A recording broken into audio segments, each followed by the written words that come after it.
अस्सलाम वालेकुम everyone, this is Hamza Khan. I hope you are doing well. आज हम बात करने जा रहे हैं उन स्टूडेंट्स के लिए जो कि GKS undergraduate scholarship programme 2025 के लिए अप्लाई करना चाहते हैं। तो ये स्कॉलरशिप प्रोग्राम एक्चुअली क्या है? इस स्कॉलरशिप प्रोग्राम के अंदर अगर स्टूडेंट ने अप्लाई करना है तो उसके बेनिफिट क्या होते हैं? डिग्री प्रोग्राम कौन से अवेलेबल होते हैं? एलिजिबिलिटी क्राइटेरिया क्या है? डॉक्यूमेंट्स कौन से रिक्वायर्ड होते हैं? और जो स्टूडेंट इस फुली फंडेड स्कॉलरशिप प्रोग्राम के लिए अप्लाई करना चाहते हैं, तो उन्होंने अपनी जो एप्लीकेशन की सबमिशन है वो किस तरह से करनी है, कौन से वो मेथड हैं जिसके थ्रू अपनी एप्लीकेशन की सबमिशन कर सकते हैं। ये जो सारी चीज़ें हैं इनको जो है हम इन डिटेल जो है वो डिस्कस करेंगे ताकि हम एक बेटर वे में इस स्कॉलरशिप प्रोग्राम को अंडरस्टैंड कर सकें। सबसे पहले बात कर लेते हैं कि what actually GKS undergraduate scholarship programme 2025 is. GKS mean global Korea scholarship programme. It's a scholarship programme जो कि कोरियन गवर्नमेंट की तरफ से प्रोवाइड किया जाता है each year to the international student from different country around the world, कि वो इस फुली फंडेड स्कॉलरशिप प्रोग्राम के थ्रू अपना जो अंडर ग्रेजुएट डिग्री प्रोग्राम है उसे परस्यू कर सके from one of the university of South Korea. So this is what actually this scholarship programme is about. और ये एक फुली फंडेड स्कॉलरशिप प्रोग्राम है जिसके अंदर जो स्टूडेंट हैं उनको डिफरेंट बेनिफिट प्रोवाइड किए जाते हैं, जिसके बारे में अभी हम लेटर ऑन भी बात करेंगे। तो ये हमारे पास एक्चुअली जो है वो जीके स्कॉलरशिप प्रोग्राम है। अगर बात करें कि स्कॉलरशिप प्रोग्राम के अंदर कौन से डिग्री प्रोग्राम अवेलेबल होते हैं जिनके लिए जो स्टूडेंट है वो अप्लाई कर सकते हैं।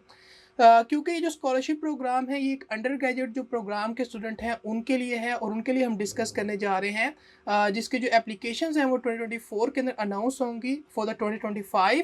तो दो किस्म के जो डिग्री प्रोग्राम है उनको आप परस्यू कर सकते हैं अगर आप एक जीकेएस अंडर ग्रेजुएट प्रोग्राम के स्टूडेंट हैं और इसके लिए अप्लाई करना चाहते हैं। सबसे पहले जो हमारे पास डिग्री है that is associate degree and the second one is the undergraduate degree programme. अगर आप एक एसोसिएट डिग्री प्रोग्राम के लिए अप्लाई करना चाहते हैं तो आप अप्लाई कर सकते हैं। और इसके अंदर जो डिग्री का ड्यूरेशन होता है वो 2 से 3 ईयर होता है, प्लस 1 ईयर का कोरियन लैंग्वेज जो कोर्स प्रोग्राम है वो भी इंक्लूडेड होता है। यानी टोटल 3 या 4 ईयर का जो डिग्री प्रोग्राम है वो आपका हो सकता है अगर आप एक एसोसिएट डिग्री प्रोग्राम के लिए अप्लाई करने जा रहे हैं। इसी तरह बात करें उन स्टूडेंट की जो कि अंडर ग्रेजुएट डिग्री प्रोग्राम के लिए अप्लाई करना चाहते हैं, तो उनके जो डिग्री प्रोग्राम का ड्यूरेशन होता है वो 4 से 6 ईयर का हो सकता है। प्लस 1 ईयर का जो है कोरियन लैंग्वेज जो कोर्स प्रोग्राम है वो भी इंक्लूडेड होगा।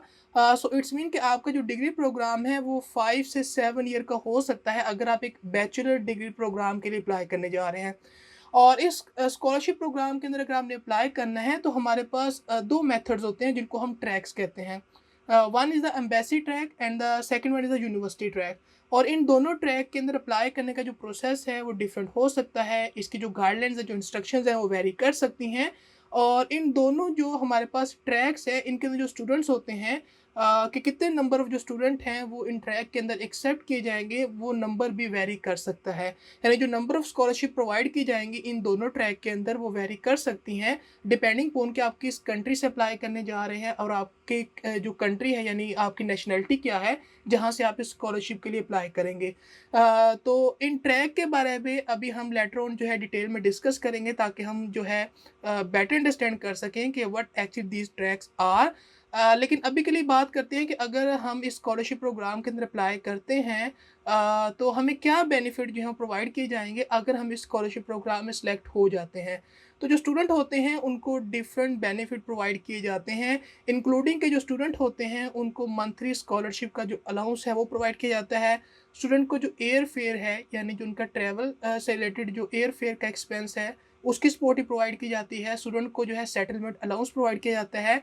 डिग्री जब स्टूडेंट कंप्लीट करते हैं तो एक कंप्लीशन ग्रांट भी उन्हें प्रोवाइड की जाती है। कोरियन प्रोफिशिएंसी को अगर आप होल्ड करते हैं तो उसकी ग्रांट भी स्टूडेंट को प्रोवाइड की जा सकती है। मेडिकल जो इंश्योरेंस है उसकी सपोर्ट स्टूडेंट को प्रोवाइड की जाएगी। लैंग्वेज जो ट्रेनिंग आपका प्रोग्राम होगा उसकी फ़ी की सपोर्ट भी स्टूडेंट को प्रोवाइड की जाती है। और इसी के साथ साथ जो स्टूडेंट की यूनिवर्सिटी होती है और उस यूनिवर्सिटी के अंदर वो जिस डिग्री प्रोग्राम को परस्यू करेंगे उसकी जो ट्यूशन फ़ी होती है उसकी सपोर्ट भी स्टूडेंट को प्रोवाइड की जाती है। तो ये नंबर ऑफ़ बेनिफिट्स हैं जो कि स्टूडेंट को प्रोवाइड किए जाते हैं इस स्कॉलरशिप प्रोग्राम के अंदर अगर जो स्टूडेंट हैं वो स्कॉलरशिप प्रोग्राम में जो है सेलेक्ट हो जाते हैं। अब बात करते हैं कि एलिजिबिलिटी क्राइटेरिया क्या है।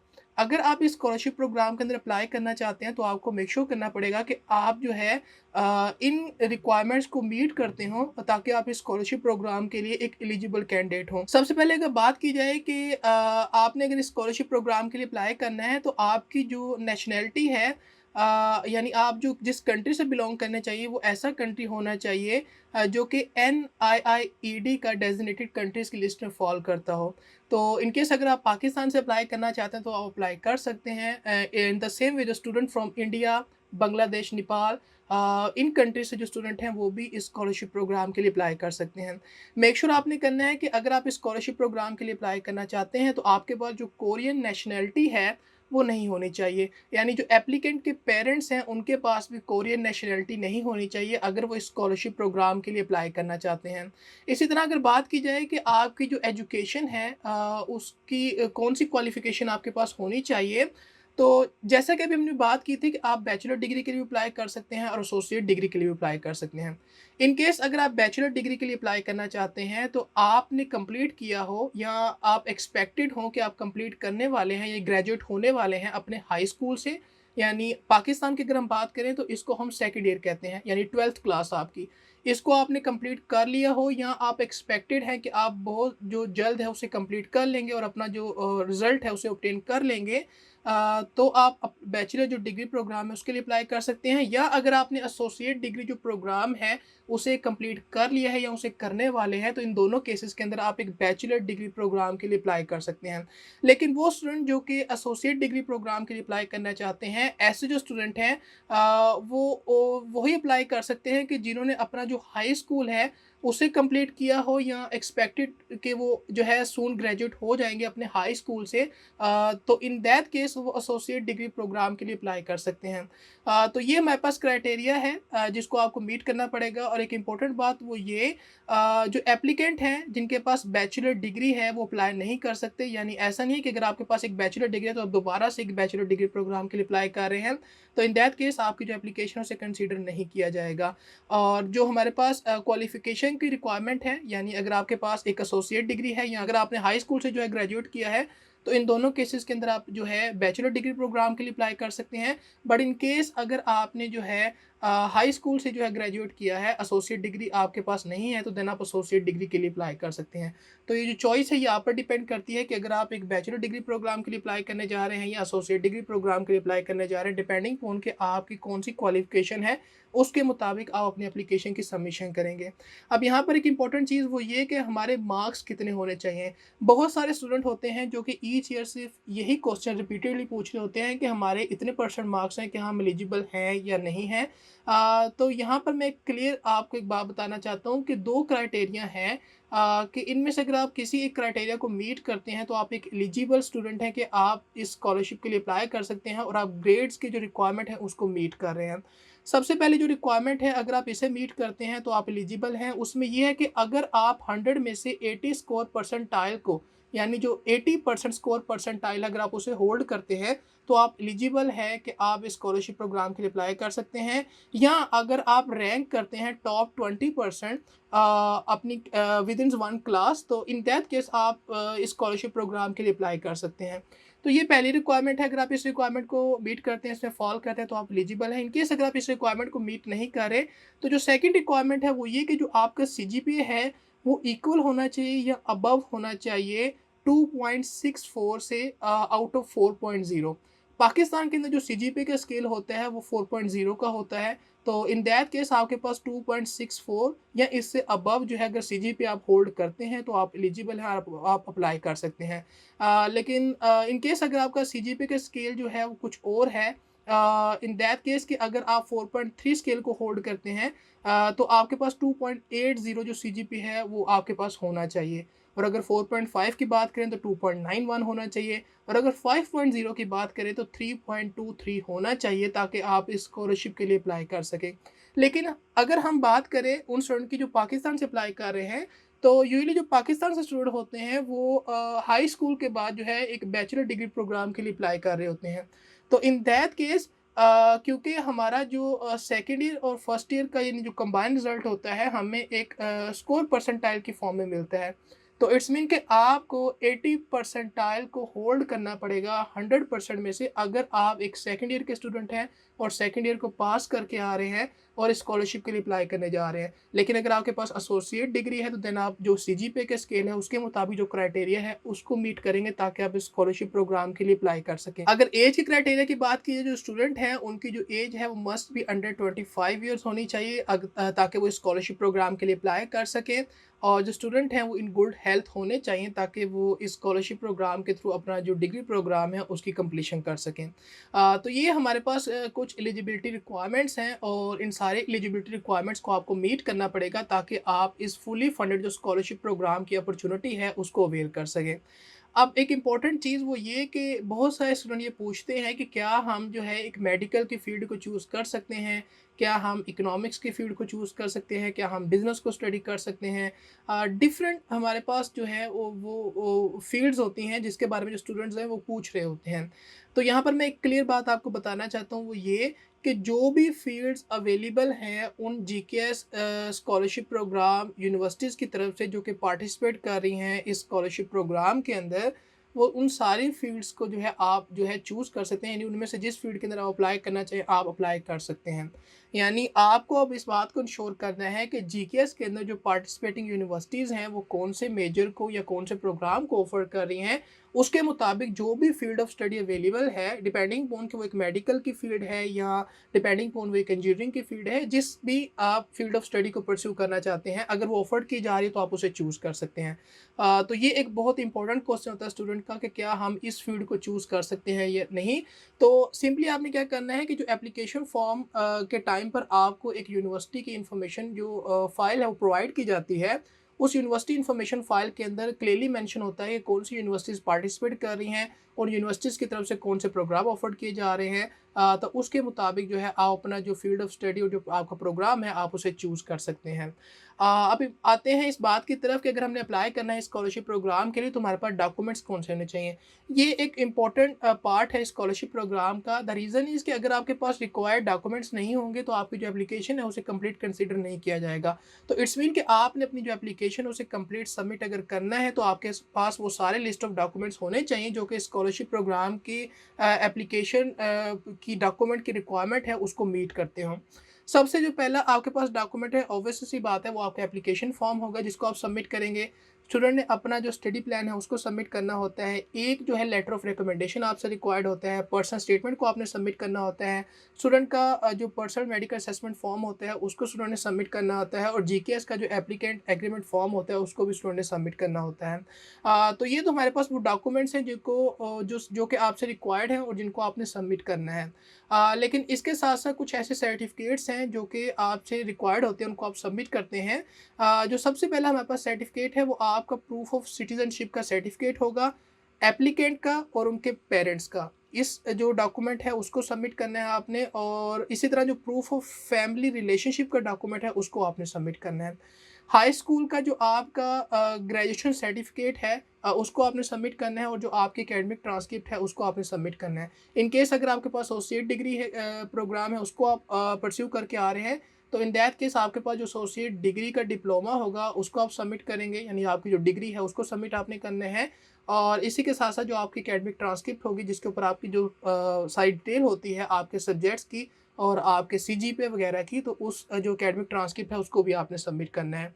वो स्टूडेंट जो अभी ग्रेजुएट नहीं हुए, अब उन्होंने क्या करना है? तो ऐसे जो स्टूडेंट हैं वो सबमिट कर सकते हैं अपना जो सर्टिफ़िकेट है उनकी एक्सपेक्टेड ग्रेजुएशन का उसको, ताकि वो स्कॉलरशिप प्रोग्राम के लिए अप्लाई कर सकें। इसको हम प्रोविज़नल सर्टिफ़िकेट भी कह सकते हैं, यानी अगर आप एक प्रोविज़नल सर्टिफ़िकेट भी सबमिट करेंगे तो वो आपका एक्सपेक्टेड टू ग्रेजुएट जो सर्टिफ़िकेट है वो कंसीडर किया जाएगा ताकि आप स्कॉलरशिप प्रोग्राम के लिए अप्लाई कर सकें।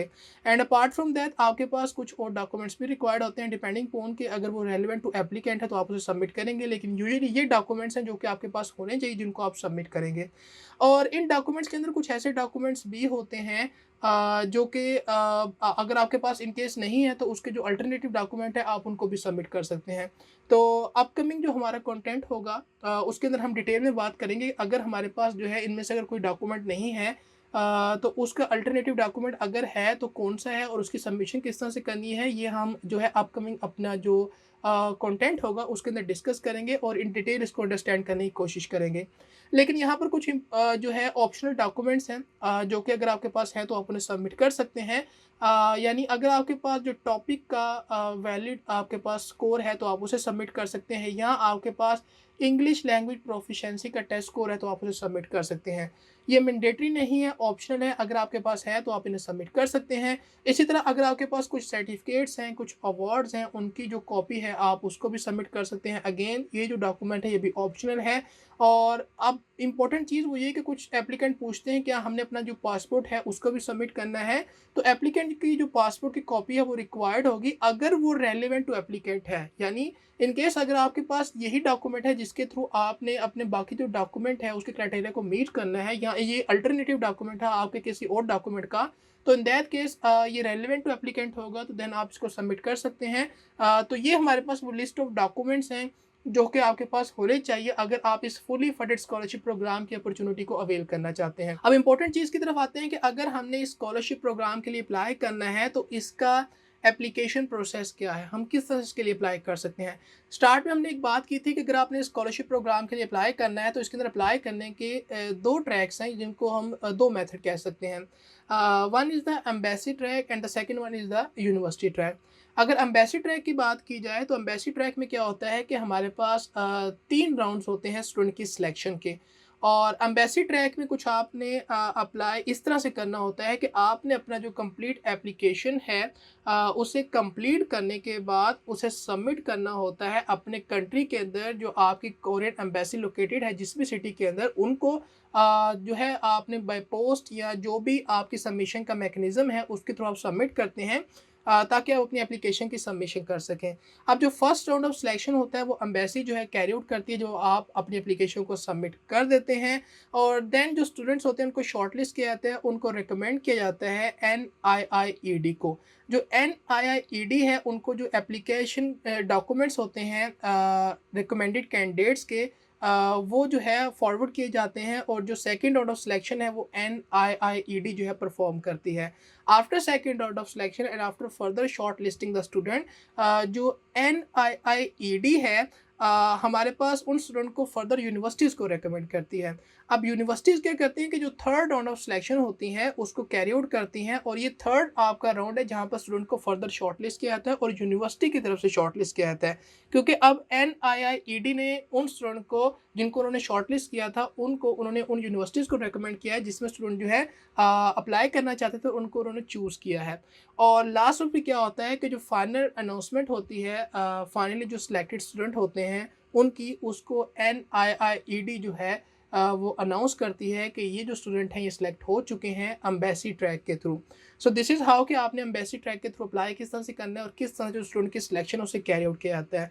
और यहाँ पर एक इंपॉर्टेंट चीज़ वो ये कि अगर आप एम्बेसी ट्रैक से अप्लाई करने जा रहे हैं तो आप 3 डिफरेंट यूनिवर्सिटीज़ को चूज़ कर सकते हैं और इसी के साथ साथ आपने जो टोटल 4 सेट ऑफ डॉक्यूमेंट्स हैं उनको सबमिट करना होता है। जिन डॉक्यूमेंट्स को हमने डिस्कस किया इन डॉक्यूमेंट के अगर आप एक सेट बनाएं तो इसी तरह से आपको 4 सेट बनाने होते हैं डॉक्यूमेंट के, जिसमें से जो एक सेट होता है जिसको आप कंसोलर कंफर्म करवाते हैं या अपोस्टल करवाते हैं और बाकी जो 3 सेट होते हैं वो आपकी जो सिंपल फोटो कॉपीज़ होती हैं उन कंसोलर कंफर्म या अपोस्टल जो सेट ऑफ डॉक्यूमेंट्स हैं उनकी।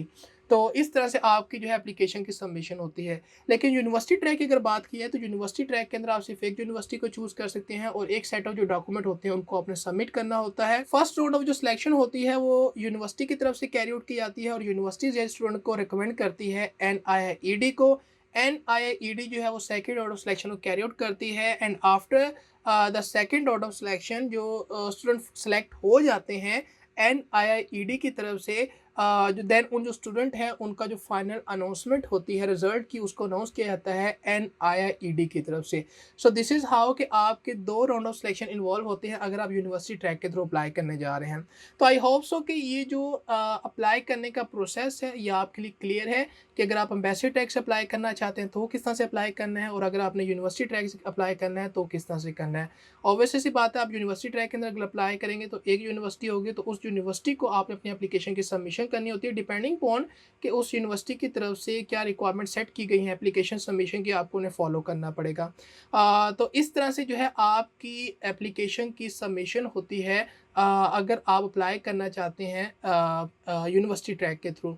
और जिस भी ट्रैक को आप यूज़ करें, अगर आप एम्बेसी ट्रैक को चूज़ कर रहे हैं या आप यूनिवर्सिटी ट्रैक को चूज़ कर रहे हैं, तो एक बात आपने अपने माइंड में रखनी है, वो ये कि एम्बेसी ट्रैक की जो डेडलाइन है एप्लीकेशन के सबमिशन का जो टाइम फ्रेम है, और यूनिवर्सिटी ट्रैक की जो डेडलाइन है और उनकी जो एप्लीकेशन सबमिशन का टाइम फ्रेम है, या इन दोनों की जो एप्लीकेशन से रिलेटेड जो रिक्वायरमेंट्स हैं, जो गाइडलाइंस हैं, वो वेरी कर सकती हैं। तो अकॉर्डिंग टू कि आप किस ट्रैक को चूज़ करें, उसके मुताबिक आपने जो है इन रिक्वायरमेंट्स और गाइडलाइंस को ज़रूर जो है चेक करना है, क्योंकि ये जो रिक्वायरमेंट्स हैं, ये जो गाइडलाइंस हैं, ये वेरी कर सकती हैं। ये हो सकता है किसी कंट्री के लिए कुछ और रिक्वायरमेंट्स हो और किसी और कंट्री के लिए कोरियन एम्बेसी की तरफ से कुछ और रिक्वायरमेंट सेट की गई हों। और इसी तरह जो यूनिवर्सिटीज़ हैं वो भी अपनी डिफरेंट रिक्वायरमेंट को सेट कर सकती हैं कि किस तरह से वो एप्लीकेशन की सबमिशन रिक्वायर्ड कर रही हैं। तो इस तरह से आपने जो है इंश्योर करना है कि आप एप्लीकेशन की रिक्वायरमेंट को मीट कर रहे हो अगर आप इस स्कॉलरशिप प्रोग्राम के लिए अप्लाई करने जा रहे हैं। अगर बात की जाए कि एक एक्सपेक्टेड टाइम फ्रेम क्या होता है एप्लीकेशन की अनाउंसमेंट का, तो जो GKS undergraduate programme scholarship 2025 है, उसकी जो एप्लीकेशन है वो सून अनाउंस होने वाली हैं। और ये जो एक्सपेक्टेड टाइम फ्रेम होता है that is around September of each year. और आप ये कह सकते हैं कि सितंबर का जो सेकंड वीक है या सितंबर का सेकंड वीक का जो अर्ली सेकंड वीक है, उसके अंदर जो है हमारे पास एप्लीकेशन की अनाउंसमेंट हो जाती है और एम्बेसी ट्रैक के थ्रू देन अप्लाई कर सकते हैं। और देन डिपेंड करता है कि जो यूनिवर्सिटी ट्रैक है उसके अंदर कौन सी यूनिवर्सिटी को आप चूज़ करें, उसके मुताबिक कब एप्लीकेशन की अनाउंसमेंट हो रही है और जो डेडलाइन है इन दोनों ट्रैक की वो देन वेरी करेंगी।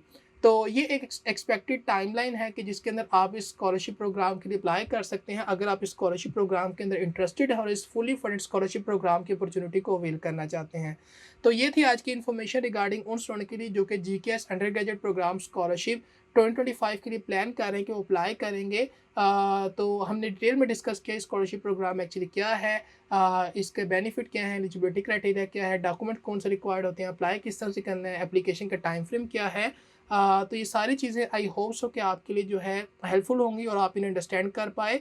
But if you still have any confusion, any query regarding the GKS undergraduate scholarship programme 2025, you can definitely ask me. I will try to answer your question as soon as possible. So that's all from today's video. Meet you in the next one. Till then, Allah Hafiz.